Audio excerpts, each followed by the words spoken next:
Okay, cool. There we go. Thanks, Annie, for being on. This is awesome. Um, Yeah, absolutely. I don't even know how I found out. Like, we live in College Station, obviously, and it just popped up on Yeah, my gig feed. 'em. Yeah, exactly. I don't know if I can even do that. Is that with all the traditions? I'm an Aggie by marriage, so I There guess you go. I I don't know if mean, it I think counts. you're fine.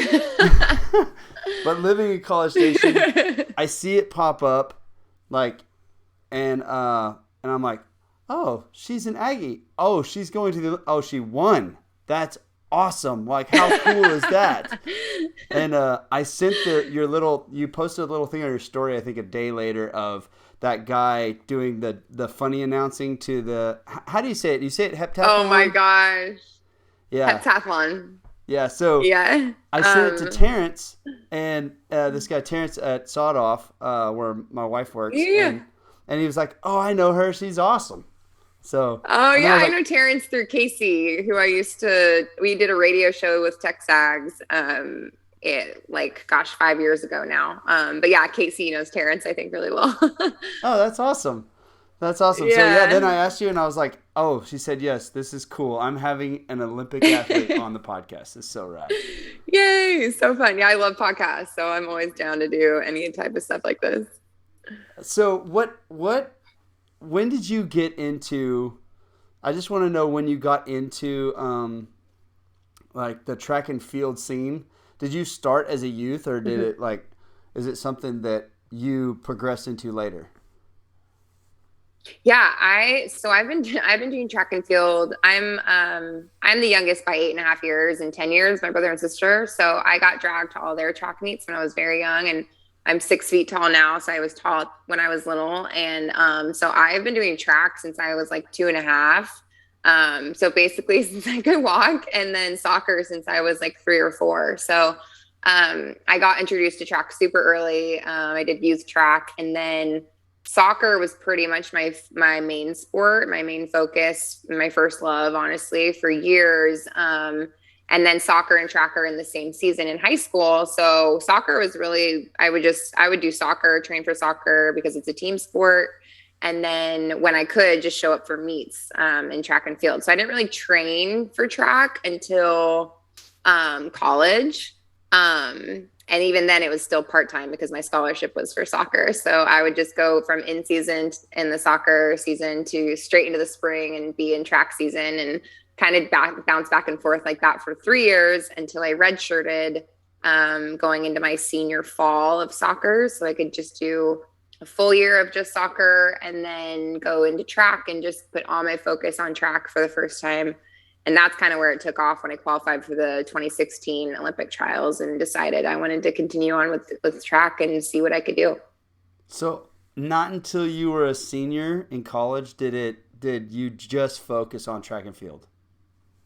Yeah, pretty much. Uh-huh. I was always bouncing back and forth, and soccer really, I mean, they paid for my school. They took the lead. Like I gave, and it's a team sport, so I put a lot more of my focus into that.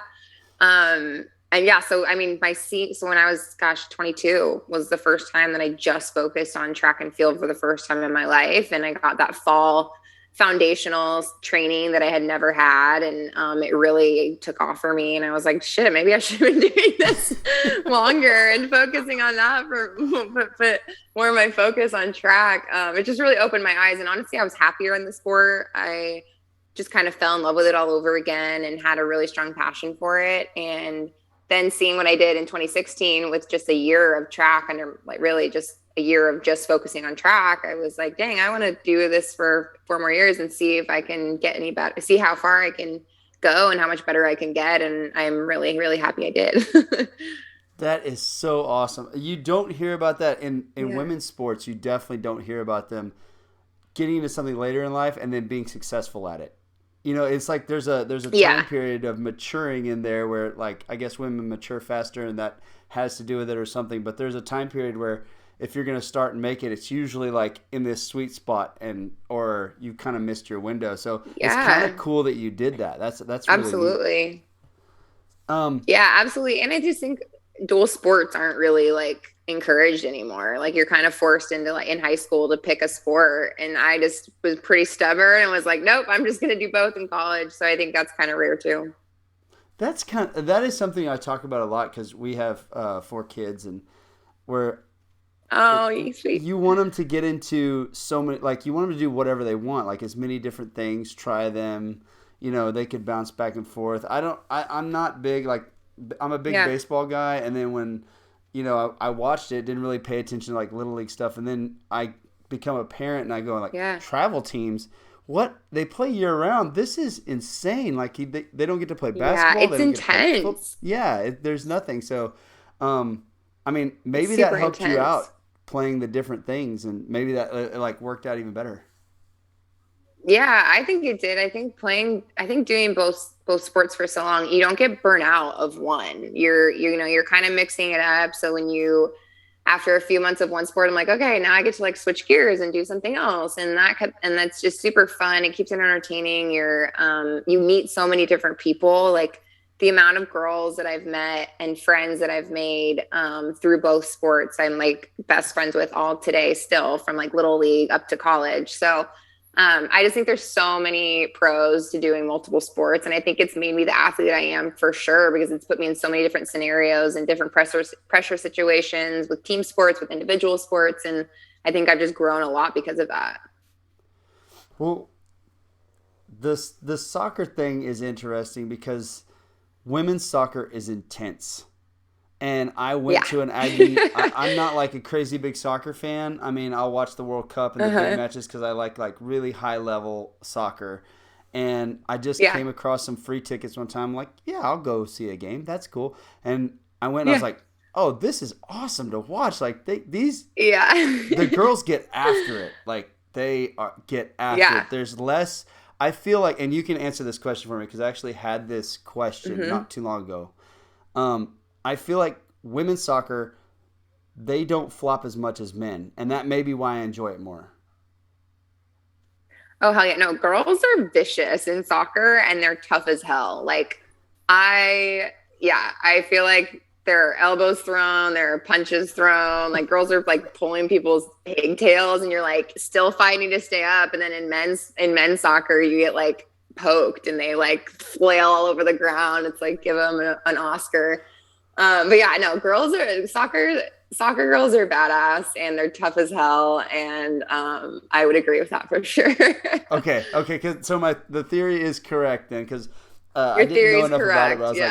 was like, Yeah. I think that's why I like it more because I hate the flopping in soccer, and that's why I don't watch basketball as much Oh anymore yeah. because it's just annoying. But I just had that. I had it Yeah, popped for in my head sure. right now as we were talking. It's like, oh, I need to ask her. She would know. She played it. Mhm. So, um, so on the lead up to this, I imagine it's crazy because I've always thought this about the Olympics. It's something that you train for you give it like 4 years. Some people give it more and then you have Yeah. one shot. Like you got one shot to make it. If you miss this one little chance that you have, one chance to Yeah. perform, you have to wait another 4 years. Like that's it. Mhm. There is nothing It's else, and there's great. a It's lot of things.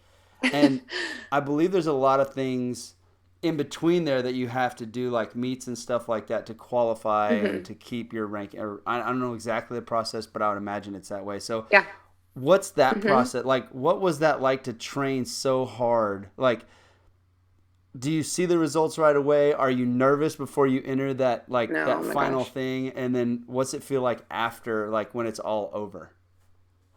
Oh my gosh. I mean, it's been no, it's not always great and it's not always been like a success. The last it's been 5 years now with the postponement because of everything with COVID. And like it's just looking back on the last 5 years, it's just been such a journey and such a grind. And there's not a lot of money in track and field. And so there's just so many sacrifices that go into it. And so, yeah, I think when, when we're like 2 weeks out of the trials, a lot of anxiety set in. And I was kind of putting a lot of pressure on myself going into that meet because it's all this time and effort and sacrifice for one moment. And I work a lot with a sports psychologist. I've been working with him for like 8.5 months. And so we really dialed in everything like the week prior. And I kind of let go of all those expectations and the pressure and just really committed to just being present through the experience and having fun and enjoying it, because it's not many people get to experience Olympic trials. And I was really proud of just making it that far. And so I really just wanted to go have fun and enjoy it. And I think that's why I did so well and why I was successful, because like you said, like all that time and effort for one moment can be really heavy on athletes. So yeah, I think I took a lot of time to prepare for that. And I've worked as a sports psychologist for 8.5 months now, and he's been amazing. So I really think I just prepared really well going into the meet, to not let those pressures get the best of me. What what's the process like with a sports psychologist? Because I mean Mm-hmm. mentally is super important. Like I mean Yeah.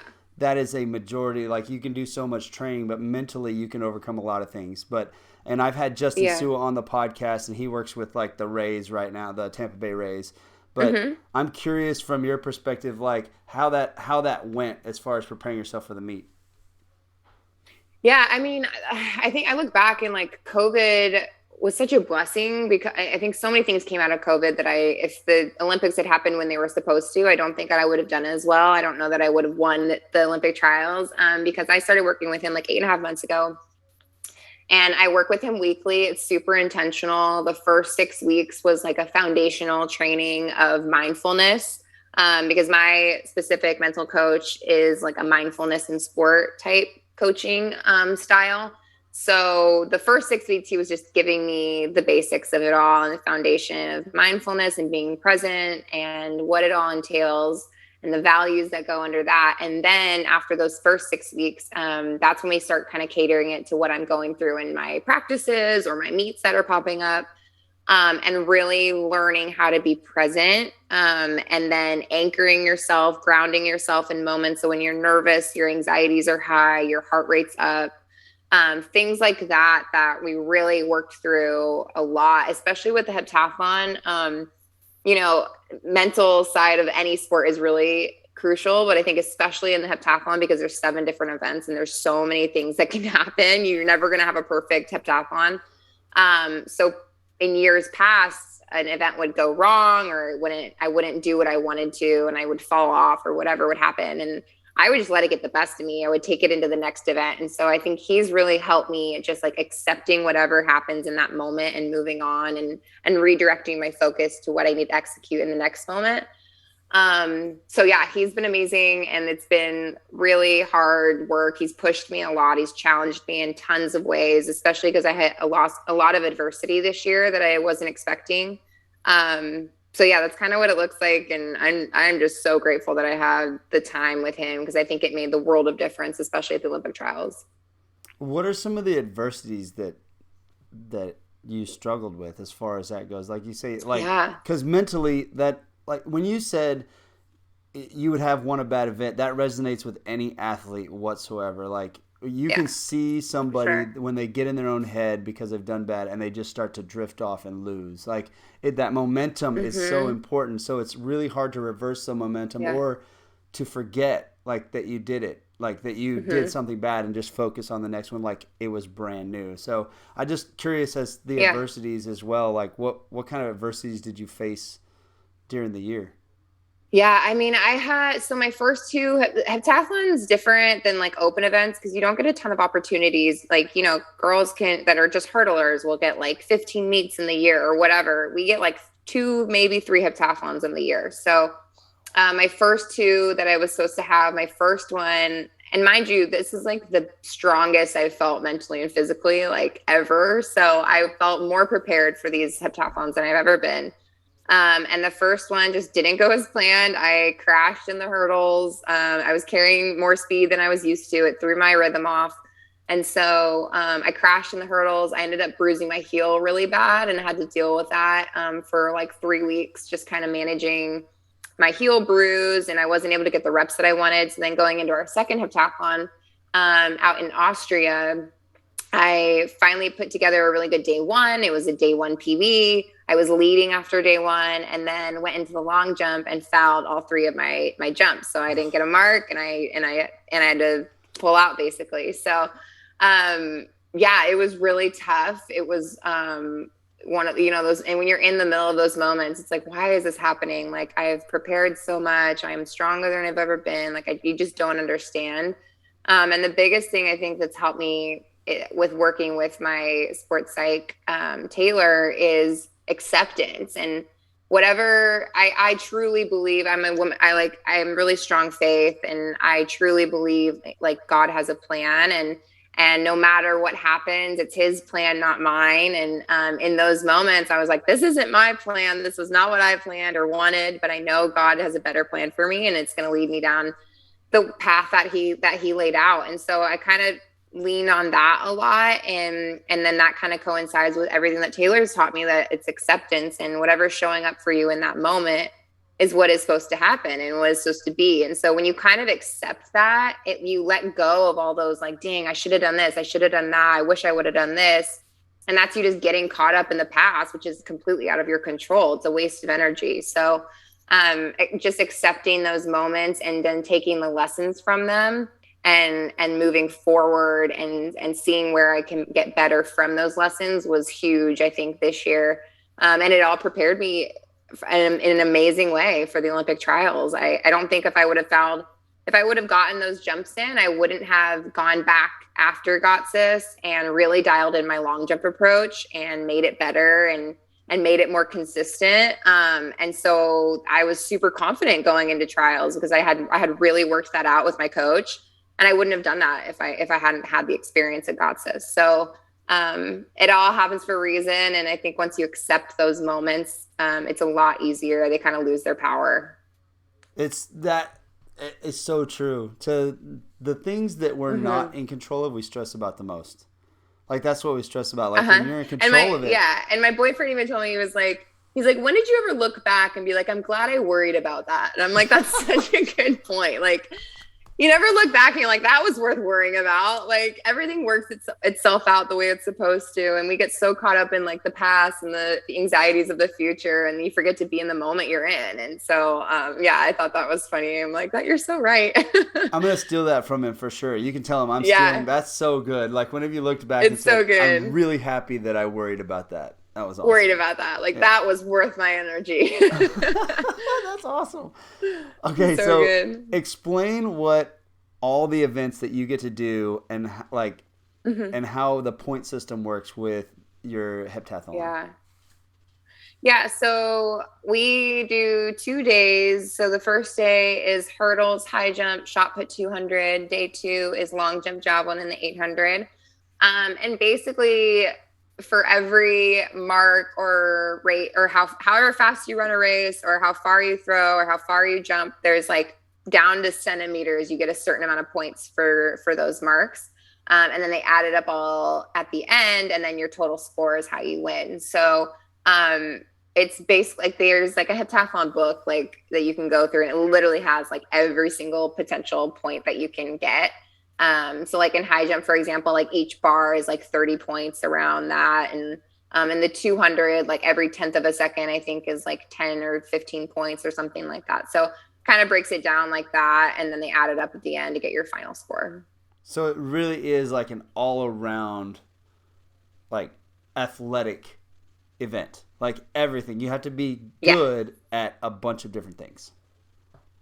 Yeah, exactly. That's exactly what it is. So that's awesome. You can't just focus on one thing. So you have to spend a lot of time on a bunch of different items to get good. Because like you said, if you got no points on failing the long jump, and that like sets you way back. Like everybody else just passes you over one event. Like you can you win every event and then not get a point on that, and you don't, like, you're out?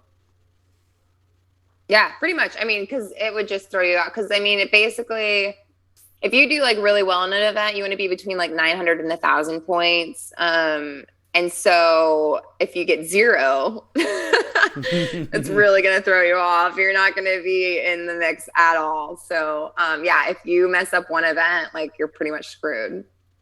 That and that's a lot of pressure in and of itself because it's 2 days Yeah. worth of it versus like, and I'm not taking away anything from the people who like the sprinters or the people that have one event, like Yeah. they've got one event and they're Oh scored on yeah. that. That's what they're winning the gold or the silver or the bronze for. That's what they're going for. Yeah. That they're focused. They can be laser focused on one, and you have to somehow be laser focused on one and then switch gears immediately and go to the next one. But like to be able to Yeah, for manage all the sure. different events is probably like I see that as a way more difficult task from Yeah. an athletic side. Yeah, absolutely. And I think that's where like the mental side comes in and it is so important because it is so much stuff that you're trying to hone in and master. But I think also that's why the heptathlon is exciting and fun, and you don't get burnt out of one event. You don't do the same thing every single day, and so that keeps it exciting. And it's fun. Like if I have a bad day, if I have a bad hurdle day, I can be like, okay, well at least I get to go high jump next. Like I'll have fun there, type of thing. So it keeps it fun, it keeps it exciting, and I think it's just like really special because you have to be so good at so many different things. So is it the same way over the Olympics? They do it 2 days, or is it longer, or how's the Mhm. Olympic spot work? Yeah, so it's always 2 days. Normally, so the Olympic schedule is pretty much the toughest there's ever. Normally, you kind of go back to back events, like you'll have like an hour, maybe 2 hours max before your next event, including your warm up time. So that's kind of how it's normally run. At the Olympics, it's super spread out. So we'll be starting at like 9 a.m. and then we'll have hurdles and high jump, and then we get like a 5 hour break, and then we come back and we do shot put in the 200. So we finish around like 8:30 at night, and then we long jump starting at 9 a.m. the next day. So the turnover is like hardly any recovery. Normally we'll start like, usually you'll finish at like 4 or 5 p.m. and then you'll start again at like 11 a.m. So you get more recovery time. So the turnover from day one to day two at the Olympics is like really tough, and that's what I think we're trying to prepare for. And then you get a big gap again. You get like 2 or 3 hours before jab, and then you get like 4 hours before the 800. So everything's just like super spread out, dragged out mentally and physically. So definitely preparing for that because it's going to look a lot different. Well, the differences between, and if anybody's ever competed before, they probably would know this, is like you get in a routine as an athlete of like your recovery, how you handle eating, Yeah, how you handle your body. And for sure. like that difference, are you practicing that like now? Do you start practicing the Yeah. rhythm? Yeah, for sure. We definitely is like we've been thinking about it and talking about it and trying to mentally prepare. I've been talking with my sports psych about it too. At the Olympic trials, I feel like even just talk about like everything happens for a reason. They postponed the 800 and we got like 6 hours before the 800. So that's not normal for us at all. And so I kind of got some practice in what that would look like and learned how to handle it. And I think I handled it really well. And I just kind of went back and restarted my day and did my meditation and just literally started my day over because I had so much time, and that prepped me really well. So I think having that experience will really prepare me for the Olympics. And that's kind of what I'm planning on going in to do for the Olympics and prepping that way. And then we'll start, I think we're going to do like next week, 2 of our days, we're kind of going to mimic our practice by the Olympic schedule. So we'll start early in the morning, then we'll have a long break. We'll come back out at night. And then we'll come back the next day and at 9 a.m. and try to mimic what it'll be like just to get a feel for it with that less recovery, less sleep type stuff. And then we'll try to get on the time zone as soon as we step on the plane over to Japan. We'll try to, whatever, if we got to sleep longer or we got to stay up, we'll try to get on their time zone to make it an easier transition for sure. What do you do anything when you go that far? Like when you travel that far and you're gonna do like an athletic event, you've got to be top notch. That traveling is rough. Do you do anything when you land? Yeah. Like, do you work out? Do you stretch? Like, what's your routine like when you land to get your Yeah. body prepped? Yeah, so typically we try to get upgraded so we can be in like a more comfortable seat so we can sleep if we need to. Normally we go to Europe for a lot of our meets, so we don't really go the other way to Asia. So I think that might be a little bit different, but like I said, like I'll step on the plane and then I'll look at like whatever the time zone, like whatever the time is that I'm going to, I just coordinate that way. So I'm like, if it's lunchtime, then I'm like, okay, I'm going to stay up and until, because if we get there at dinner time or whatever, or the morning, you want to sleep or stay up as long as you can to kind of get on their schedule. So I'll do that for sure. And then as soon as we get there, actually during the flight, I get up every like, unless I'm like trying to sleep longer, but I'll try to get up every few hours and do some mobility and stretching and just walk the aisles. So you're kind of getting your blood flow going. We wear compression socks and compression tights to kind of keep everything from swelling from flying that long. And then when we get there, usually we're pretty tired, so we don't like go practice or anything. But we'll do like mobility or stretching or like go ride a bike at the hotel just to kind of get our blood flow going again, and then try to get on their schedule as much as we can, and then start practice the next day. And then go through the routine. How early do you have to show up to Tokyo before the rest of the, like before the Olympics, your actual like thing? Is it a set date, like when you fly over there? And Yes. Yeah. Japan like doesn't want us there. They are like not stoked about having us in their country. So there's some pretty strict protocols and timelines that they're allowing. So like none of the track kids get to go to opening ceremonies, because when we compete is at the end of the games. And so they're only allowing you in, I think it's like 7 or 9 days prior to you competing. So I fly out on the 26th, get there the 27th, and then I compete on the 4th and 5th. And then they're making sure that you leave within 48 hours of your competition being over. So then I fly back on the 7th, and closing ceremonies is supposed to be on the 8th. So I don't get to do any of the ceremonies. And honestly, we're kind of unsure if they're even going to have them because of the state of emergency in Japan right now. They aren't going to allow spectators now too. So so it's gonna look a lot different. Like I'm like, of course I made the Olympics when it's like the weirdest Olympics ever. Like, don't get to experience everything fully, but I'm just grateful we get to go and compete still. So it might be one of the most remembered ones if it's gonna be that way. You know, the weirdest. Yeah, it's very historical, that's for sure. But it's kind of a bummer you missed. Definitely. It's a bummer you missed the opening and closing ceremonies. Like it's a special. Like you've trained for 4 years to go to this ceremony, and it's like, oh well, now I just have to watch it on TV. I know, and I've heard like it's way cooler on TV for people. Like it's aesthetically more pleasing. Like when you're in the middle of it, you can't really see. Like it's not what it looks like on TV, obviously. So I'm just trying to tell myself like, oh, it's not that great. I'm not missing much. Well, I mean, I'm sure your focus is your events anyway, and performing. Yeah. It's like, I mean, I'm sitting here thinking from if anything, it's going to be less distraction. Yeah, for sure. And then it's like more of just okay, this is a business trip. We're here to compete, and there will be less distraction, and it'll hopefully help me focus more. So. Yeah. Do the kind of piggybacking on the soccer thing. Do track and field athletes talk trash, and like, is there a mental game with this sort of thing? It just. I happen to think it was like, man, I don't know if they're like whispering in each other's ear, if they say things behind the scenes, or just little like mind games they play with each other. It's interesting. I think in like the open events, like the sprinters, I think there's definitely more of like a competitive spirit of like, I'm not your friend and like I'm your competitor and screw you type thing. Or like, I'm going to kick your ass. Because definitely the sprinters are like more intense and just like you don't see them like joking or talking or anything. Whereas like the heptathletes, I think, which is part of the reason I love it as well, it's more of like a community. And like, I think we all just understand what each other go through in training for 7 different events.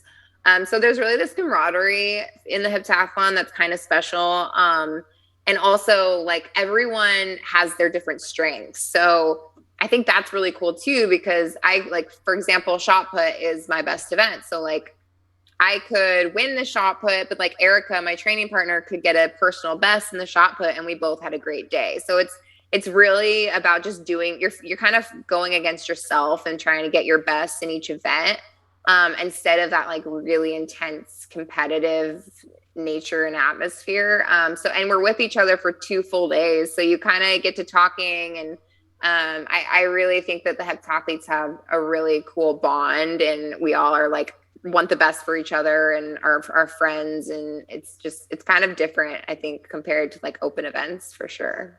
That's pretty cool that you're all kind of like, you're almost like you're cheering. It sounds like you're almost cheering for each other Yeah, You're for trying to beat each sure. other, but you're like, hey, you did a good job. That's awesome. I mean, that's Yeah, pretty yeah, neat to exactly. hear. I would not have guessed it. Yeah, Like it's definitely different. I would not have guessed that. I was kind of secretly hoping that Hmm. like you would say they did talk trash because that's a pretty funny story. Like Yeah. if you know, but It's very rare, I think, in the Hep. Like, there's always probably like one or two that like don't follow in line with like just being nice and everything. But for the most part, everyone's super great and encouraging for each other. are all of the women in the heptathlon, are they 6 foot? Like are they real tall like you are? No, honestly, I actually look more like the European heptathletes that are taller and like a little bit more like power people. I am definitely not like I think the US is more known for having smaller, like fast heptathletes. But yeah, I think we all come in like different shapes and sizes. We all have different strengths. You can have like the power girls that are just really strong. And then you have the smaller girls that are super fast and can jump really far and jump high. So I think that we all kind of come in different shapes and sizes, which is fun too. Yeah, I didn't know if there was like a specific, like if it fit a certain body type like some sports do and some events, or if Yeah. if it's something like being 6 foot tall, like you're really tall for a woman as far as It definitely in those helps. I things. think, yeah. Yeah, I mean, I think definitely it helps when you're taller in the events, just with jumps and your stride length, and you might take less steps than other people. So it definitely helps to be tall for sure. But there are a lot of heptathletes that are small. Jessica Ennis was from Great Britain. She was a gold medalist and a silver medalist, I think, at the last Olymp or in Rio. And she's like 5'6.5". So and she's jumped like 6'3" or something ridiculous in the high jump. So you don't have to be tall, but I think it definitely helps. But that's kind of, I mean, that would give a lot of people hope. Like they're not like, oh, my height is hindering me. Yeah. There's no excuses Yeah, then. not at Like all. My training partner is like 5'7".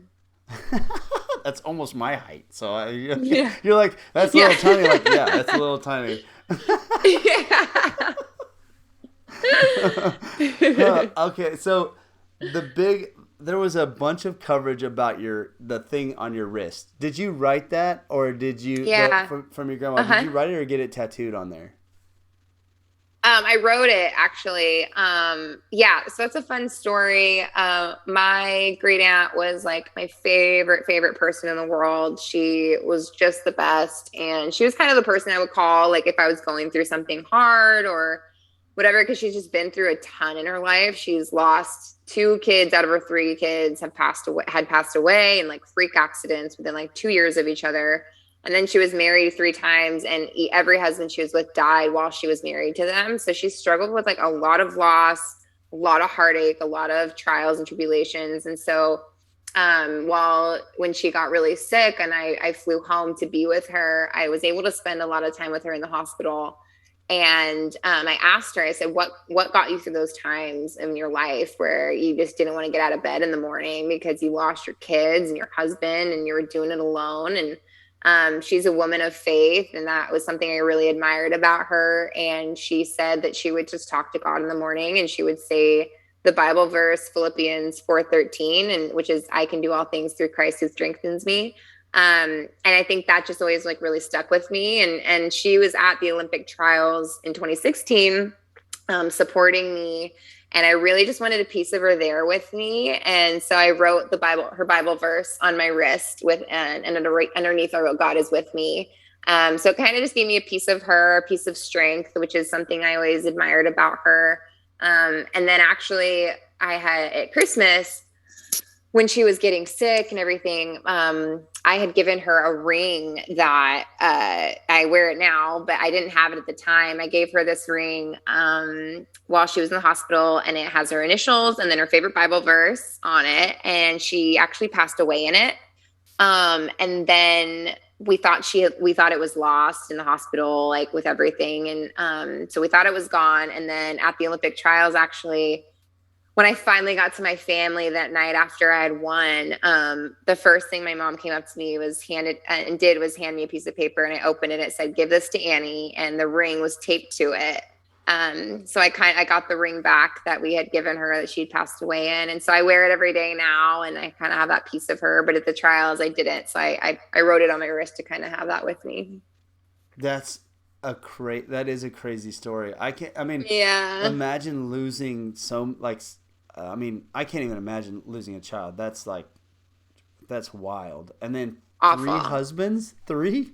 Three husbands, yeah, and her two kids died literally within like 2 years of each other, and one was drunk driving accident, and the other one was just a freak accident. He was walking down the street and got hit in the back of the head with this truck, this latch that came off this truck, and What? killed him instantly. Yeah, so just crazy, crazy stories that she's been through, and like if she was just the most like level, steady Eddie, positive woman of faith that just was a light in this world. And after all of that tragedy, she was just such an inspiration that I still look up to and aspire to be. So tough. So tough. Yeah, so tough. I It's mean, crazy. that like you'd like to think that you would I would like to think that I would react in the same sort of way as she did, and if you play it in your head, but man, you never But know, and man, it's incredible. yeah, and I think when you go through that much loss, you just have an appreciation for life that you didn't have before. So she really just lived her faith and was amazing. So yeah, it's probably one of my favorite stories to tell because she was just the best and I miss her so much. It's a very awesome story. I mean, it really is, Thank and it you. really coincides like with the faith thing. No matter what you believe, like whatever it is, it's important to Yeah. have that belief in something.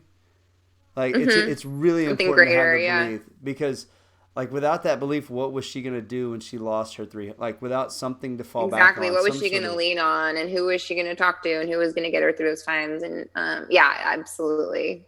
Yeah, because I mean, everybody's grown and she's away from like nobody can be there 24/7, and I mean that's a tragic. Those No. are tragic events that can really mess people up if they don't have something that they believe in strongly. Yeah. That to fall back on.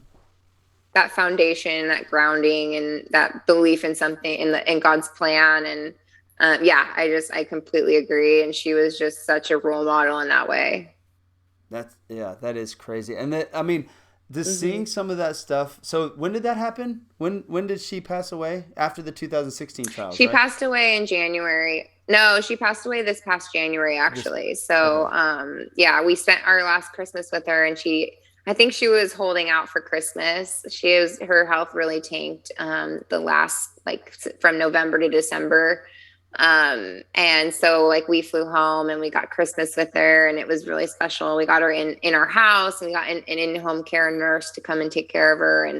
And so she passed away like a couple weeks after Christmas once everyone had left.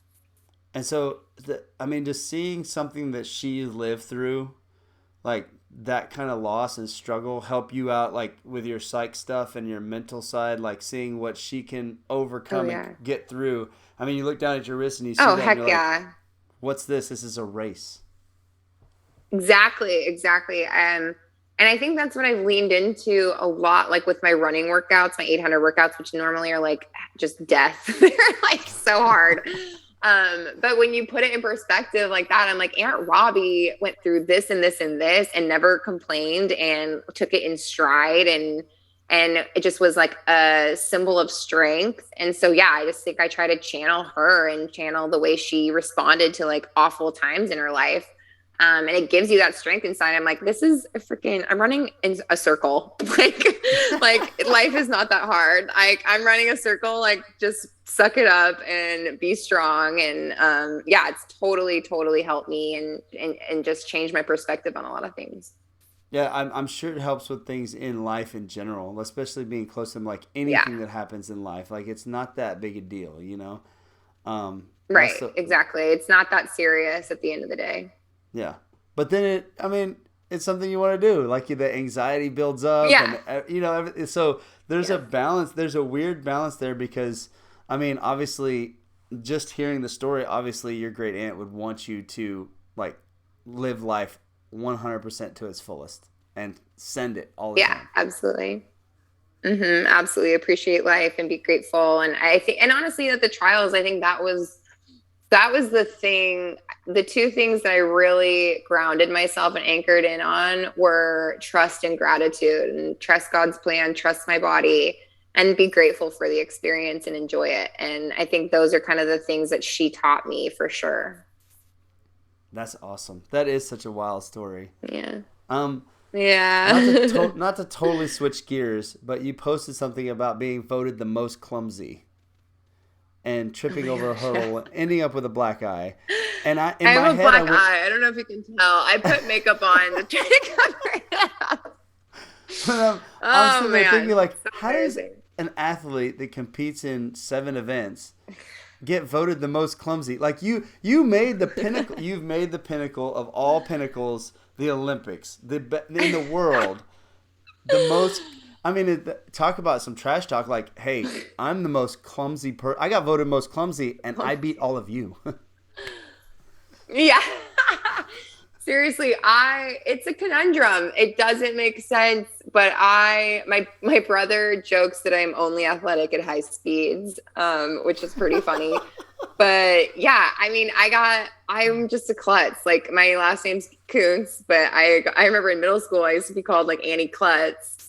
But then I was like beating the boys in sports and stuff. So it just like never made sense. But I've just been very clumsy, and I got a black eye yesterday doing block starts. I like poked myself in the eye coming out of the blocks, which I don't even know how anyone does that, or not. It's not a thing, like not a thing at all. So just managed a way to like be a klutz and injure myself in some way.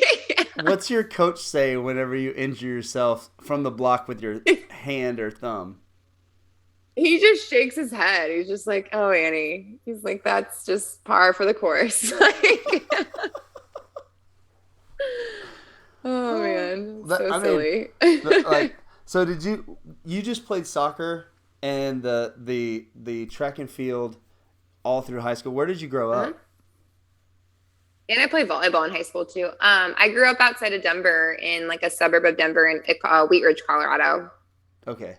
Okay. Is that where you still live, or did you move Yeah. there for your Yeah, my moved from? parents are still there.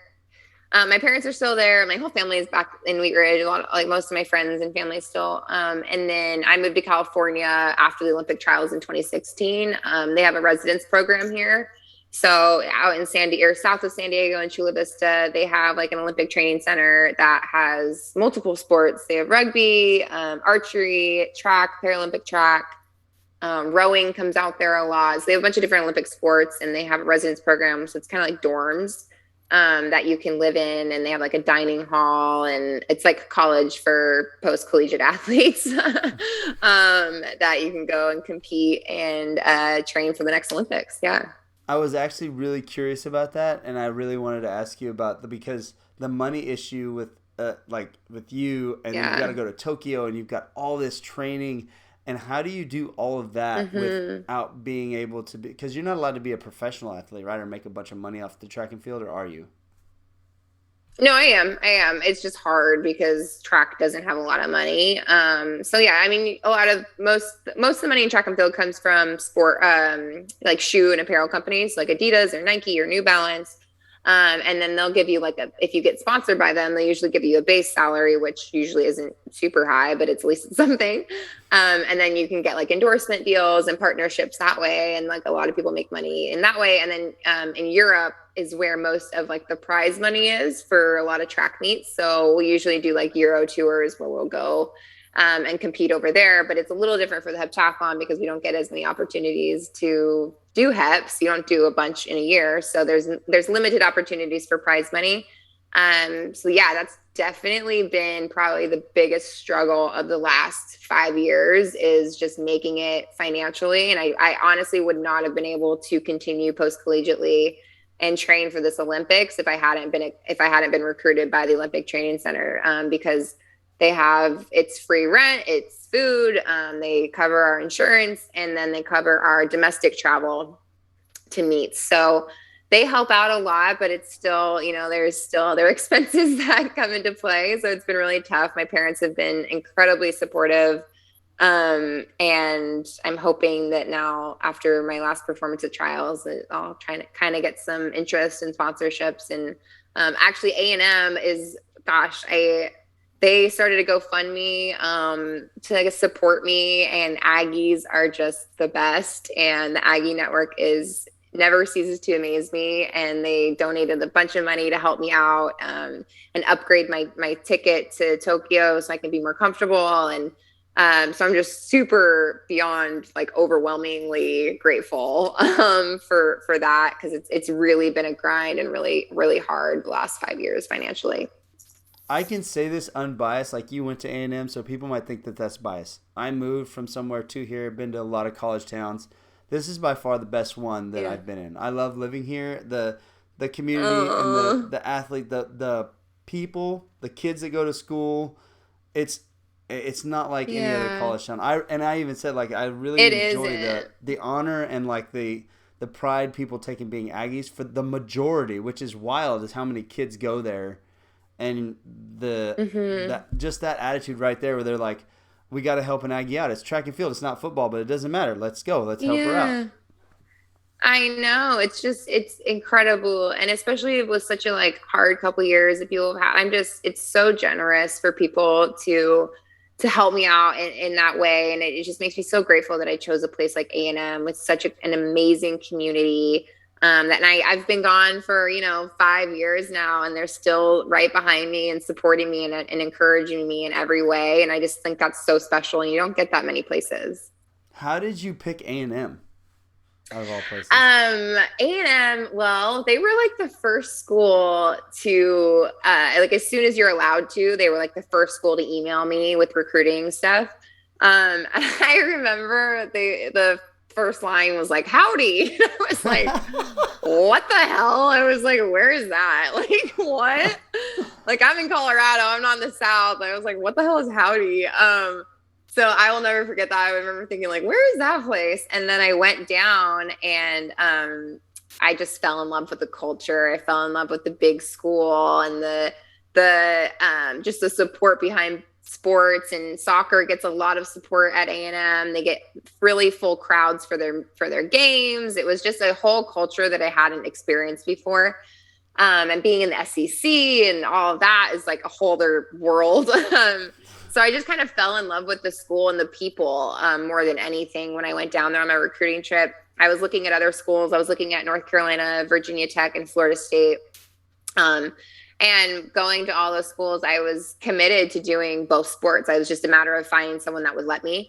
And A&M really made that extra effort to show me what it would look like to do both sports. They introduced me to the track coach. We had a sit down meeting and went over logistically like what my weeks would look like to do both sports. And no one else did that. A lot of the other schools just were like, yeah, we'll let you do it. But like they didn't show me how. And they didn't really make an effort the way that A&M did. And I fell in love with everyone that I met, and everyone was so kind and welcoming. And it just seemed like an atmosphere that I wanted to be a part of, and a network that I wanted to be a part of. And I think I couldn't be happier with the choice I made. Well, there's the tips right there for recruiting. Like, show Hmm. them what, like, go the extra mile. Yeah. The details. That's kind of funny because all those schools are very enticing. Like, there's not like, Yeah. yeah, They were, that's and I mean, A&M also was coming. I mean, their track team was coming off the triple double, so they had won national championships 3 years in a row for men and women, which is like insane. And then the soccer team was a consistent Sweet 16 team. So looking at like, I want to be on a successful team on both sides, but I also want to be with amazing people and that are going to help me do both sports. It was just the best of both worlds, and I got super lucky. yeah. And I mean, we don't have the mountains or anything or the backgrounds and everything's 2.5, 3 hours away if you want to go do something outside the town. Yeah. But that you are right. The town is You have awesome. everything you need in College Station though, and there's not many reasons to leave. That's very true. Very true. I mean, we travel a lot. We love Colorado. We've been to Colorado several times, Yeah. Utah, and they're very beautiful places. But this is kind of like it's kind of home. So Yeah, yeah, and it's just the community that makes College Station so special. true. Very true. Well, thank you, Annie, for being on. This is awesome.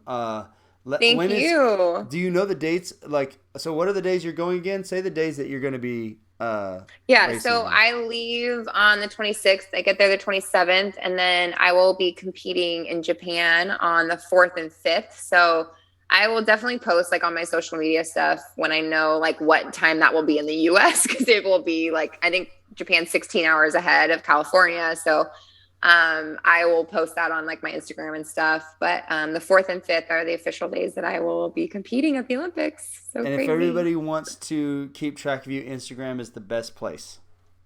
Yeah, for sure. I'm on Twitter too. I just got back on Twitter. But yeah, definitely Instagram is more where I'm more Twitter active. is Twitter is a mess. That's a mess. It is a mess. I'm safer on Instagram. Yeah, exactly. And you can kind of control what comes into your mind, but Twitter, it's like it Yeah. just floods you, and you're like, oh my gosh, like. It's so many opinions and things. So yeah, I definitely think I'm safer on Instagram. That's awesome. Well, thank you again for doing this. Like, we're Absolutely. cheering Thank for you for you. having me. All of College Station is for sure cheering for you, but I think Thank it's you. really awesome, and thank you for being on. Best of I want to say best of luck, but then at the same time, it's not always luck. So I'm not gonna go that way. I'm not gonna go that way. Thank you so You're gonna much, crush Aaron. I it. really appreciate it. This has All right, been super fun for me. thanks.